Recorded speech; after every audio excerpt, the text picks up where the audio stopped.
Everyone, my name is Shishir. My name is Namrata. Welcome to our channel Journey to Freedom, where you can follow along on our journey to financial freedom through the worlds of Shopify and dropshipping. So make sure you subscribe to our channel, hit the notification bell so that you know every single time we put out a brand new video. Today, we'll be talking about the 5 product research methods that got us to 840,000 US dollars in sales in 2019. So make sure you stay till the end of the video, drop us a like if you like the value of the content, and catch all the tips that we're going to give you. So let's dive straight into it. So 5 product research methods that got us to 840,000 in sales.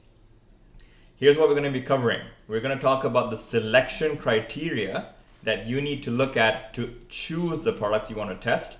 We'll talk about how to validate those products, and then what you're here for, the 5 main methods to find those products that you need to test and test out on your own dropshipping store. So starting off with the selection criteria. When you're looking to get a product, for your site, the first criteria you should see that it's either a very problem-solving product, very catchy and unique. Definitely that will help in making those amazing videos that will get you sales. So that should be the basic criteria. You want to steer away from the very boring, common products which you can find in the store. For instance, if you just buy a clock in the store, that's pretty boring. But if on your website you're keeping a clock that actually runs on water, now that is unique. So you should try to find something like that which is very eye-catching, unique, and definitely problem-solving. And that's a tip for you. That's an actual dropshipping product that Namrata came across. So look for it, try it out if you want to see it. Now, but the main point was that don't try to sell stuff which you can find in a physical store unless you are actually branding it. You're investing time and effort and money in branding that product to make it unique. Don't bother, because they will not sell online, right? So stay away from apparel, stay away from clothing, because generally I found it's very hard to make something unique unless it's maybe customizable, right? Then yes, there's a uniqueness to it. But if it's just common apparel that you're trying to sell, that may not work as well, because there's nothing to differentiate you from everything else out there, okay? Now, another key thing is that you are most of the time going to be creating a need for the customer, a need that they may not know exists because the product is always unique, right? So it's something they may not have come across before. So you are almost creating that need. Think of that when you're trying to look for products. And finally, the issue of low ticket versus high ticket products. This is an interesting debate. In my opinion, if you're starting off with drop shipping, you should try to maybe experiment first with lower ticket items, and not because it's the best way to go. In my opinion, it's actually better to try for higher ticket items, but the disadvantage is that you need quite a bit of budget in terms of ad spend to see results with a high ticket item, because you have an audience that is more resistant to purchasing a product because it's very expensive. So if you want quick data and quick learning possibility, then try to focus on lower ticket items. And coming to the product validation. The best way to validate is to check for reviews on Amazon and to check the number of items sold on Aliexpress. That is a direct sign of a view that it's certain that people have worked on those products for dropshipping, and it is definitely a very big validation point. Exactly. And another good idea is look for reviews. So you'll find reviews obviously on Aliexpress, right? So look for review ratings which are above 4.7, 4.8. But more often than that, try to look for reviews of the product on Amazon itself, because that is what will allow you to see what people's experience has been with the product that you're trying to sell. You'll get an idea of the quality of the product. It's very important to sell quality products and not a cheap knockoff or low quality products, because in the end that will come back to bite you in one way or the other. So you have to make sure that you're selling quality product at the end of the day. Either order the stuff to your own place to test out the quality, or read the Amazon reviews to validate the quality of the product. 1,000 orders plus is an instant indication that the product has worked, that there are so many orders. So that's another sign, apart from the reviews of being 4.8 plus. So that is another thing you should all look out for. Exactly. And it gives you a bit of trust also in the supplier, right? So very, very often you don't know a good supplier from a bad supplier on Aliexpress. So if somebody has fulfilled more than 1,000 orders of a product, then that's already one indication that it's a reliable supplier that other people have bought from, right? Now, is anyone else testing the product on Facebook? So this is something again to check because it helps you to validate the concept. Has somebody else also tested the product? And it gives you some inspiration on what kind of creatives to use in order to test the product for yourself. Don't look at it as competition. The market is huge. So don't worry about the fact that there's a few other people doing it. Many of the products that we have had success with were already being sold on Facebook for many, many months ahead of time. So it's not a problem if there are other people doing it. In fact, it validates the idea for you. Another very important part which we missed, when we see reviews, we see actual photos, of course, so you can already judge the quality. But the client typically also likes a very good packaging. Yes. So if you're deciding on a product, you have to see that the packaging doesn't look weak also. So that is how you get a client base which will be long lasting. People will have repeat orders on your products because they think that you're not only giving them a quality product but a good quality packaging as well. Exactly. That creates a lot of trust in the brand that they're purchasing from. Now, pricing. This is another key thing to validate before you start testing the product.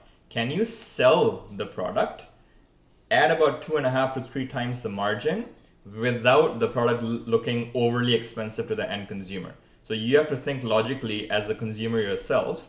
Would you purchase the product and find enough value in the item for the price you're trying to sell it at?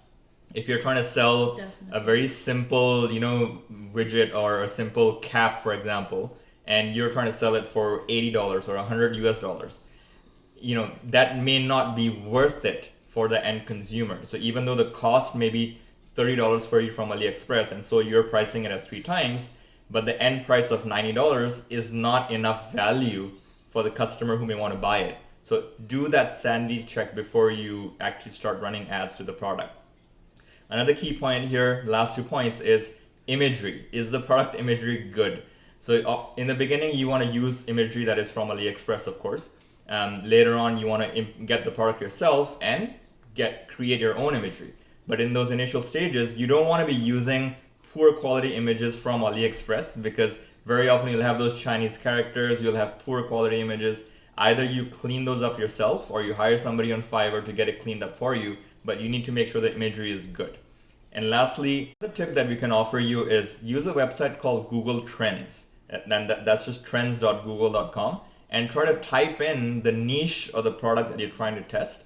And that will give you the search interest in that product and how that has been trending. Is it going upwards? Is it going downwards? A simple example would be if you're selling some winter products like skiing boots or skiing goggles, you'll see naturally that the trend for the product increases in the wintertime and decreases in the summertime. So that gives you an idea of when you should be targeting certain products based on their seasonality. Now, coming to the 5 main research methods that we used to get us to $840,000 in sales in 2019. If you're finding some value in the content so far, make sure you hit a like, subscribe to our channel, and stay tuned till the end of the video. So coming to our research avenues, number 1, first one, most important, is Facebook Newsfeeds. So this is of course an obvious one. We come across, these are screenshots from my own Facebook newsfeed of other dropshippers advertising their products, right? So many of these are large brands. Carbon Cocoa is a very large brand. And all of these people are advertising on Facebook, and it gives me ideas on what's working in the marketplace. So one very simple way to start seeing similar ads in Facebook is whenever you come across an ad in Facebook which looks like a dropshipping ad, click the Shop Now button and go through their checkout process till the end. Because then Facebook tracks you and your user profile as a potential person interested in dropshipping products. So you'll start to notice over a few days more and more similar advertisements start getting showed to you on your newsfeed. So that's a good way to start getting lots of free inspiration, right? Because you are not actively going out to search for these. You can go to the Facebook search bar and search for words like free shipping or 50% off. And that will often give you a list of dropshipping ads that you can start again, click through to their website, and it'll give you more and more of those showing up in your newsfeed from then on. So Facebook newsfeed is the first place we go to find ideas for products that are working already for somebody else. Secondly, Pinterest and Instagram are a fantastic source again for product ideas and inspiration.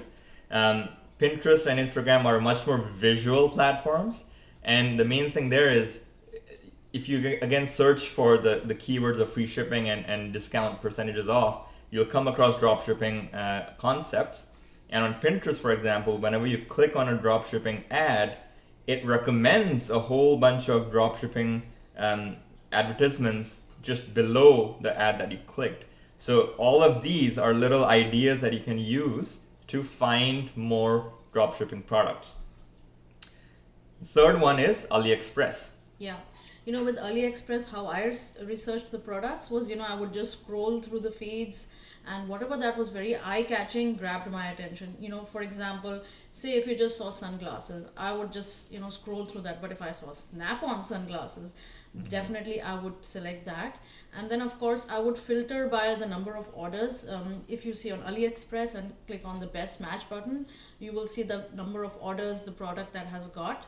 And depending on the most number of sales, I would definitely select that product. Exactly. So look for the best match. You can click on the orders button, sort by orders, to give you the highest number of orders in a particular niche. Like, for example, you can search by dog products. And if you search by orders, you'll find the highest selling products in that dog niche category that you may have an interest in, right? So that's a good tip there. And another thing is that as you're scrolling through what numbers I mentioned, look for good imagery. Yeah. Eye-catching imagery, because if it's eye-catching to you, it will be eye-catching to somebody else. I can't stress enough on the importance of good imagery. Of course, you will use it for your own advertising, but then the better quality they pick, the client can relate to it immediately. Mm-hmm. Yeah, for Amazon, of course, one can always filter by the best sellers list to understand the demand for the particular product in a particular category. Then, of course, you can always look at the trending options, what is selling by the number of interest that it has garnered. So for Amazon, basically, that's the best way. Mm-hmm. That's a good tip. And finally, the fifth item would be spy tools. You have come across, I'm sure, many different spy tools that you can use to recommend dropshipping products to you. One example I put here is a website called Pexda. That's one of the bigger spy tools that I often see and I've tried before. And what they basically do is they go out and do all of this research for you. And normally they have some sort of a monthly fee, $15, $20 a month for you to use the tool. And then they'll give you a list of recommended dropshipping items. And they'll often put into one screen the Facebook ad for it, the AliExpress listing for it. So it is a bit of a time saver. But what we have found at least is they're not really showing us things which we haven't seen before. You can find any of these products from the other 4 research methods that we already talked about. So for me, the value proposition is 50-50. You have to figure that out for yourself. If you see value in using a spy tool, then by all means go for it. Another way is you can actually go to other famous dropshipping websites and see what kind of products that they're launching. You can go to websites like Inspire Uplift, Blue Crate. So many of these websites are well known for dropshipping products. So keep browsing them to see what new items they're advertising on their website as a way to get inspiration on what to test on your own store. So as a quick wrap up, the key takeaways. In our opinion, there is absolutely no shortage of products that you can test on your store. There is no shortage of dropshipping ideas. They're everywhere. But there is a shortage of having the marketing insight and marketing, ideas of how to angle the sales and the marketing angle of your product. That's what is lacking, because very often people just do what everybody else is doing, and because they're just copying everything, it doesn't work, right? So most of the time, it's not a case of, I don't know what product to sell. There's tons of products you can sell, but the key thing is you have to come up with a unique angle, a marketing angle that appeals to a certain segment of the audience that people have not tried before. That's when you'll start seeing a lot of traction. Create a need, as you said before. Exactly. So one of the suggestions I would make is keep your barrier to testing very low. What do I mean by that? Don't spend too much time over analyzing products. Use the basic criteria that we have set out for you the validation criteria, the product selection criteria, and if those basic things are met, start testing it. Come up with a unique marketing angle and start testing it for yourself, because you never know if something will work until you really put some money behind some advertising to test out the product for yourself. So don't overanalyze. As long as the basic criteria is met, go for it and test it out. Finally, make sure you stay tuned. In the next coming week, we are going to have a marketing video coming up on how to create effective advertisements. So stay tuned for that, and hope you found some value in this video. If you did, make sure you hit subscribe, hit the notification bell, and drop us a like, and stay tuned for the next one.